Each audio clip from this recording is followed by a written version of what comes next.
Hi there. In this video, we'll walk you through the locations capacity report in Warehance. First, on the left-hand menu, click Reports, then select Location Capacity. This will open your locations capacity report. At the top, choose the warehouse you want to view. If you only have one warehouse, you'll only see that option.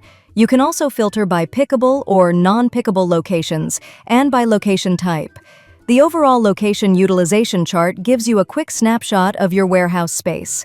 Green represents available locations, and orange represents occupied locations, along with the overall occupied percentage.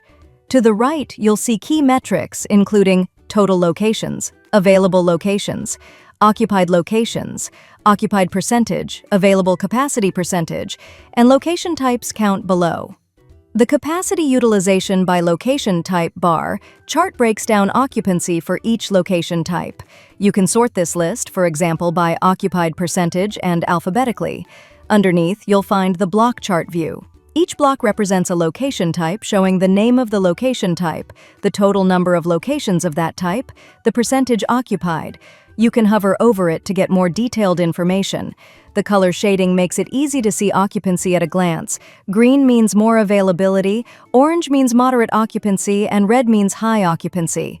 Finally, scroll down to the detailed breakdown table for a complete list of all locations, ideal for checking space availability when managing inventory or onboarding new customers.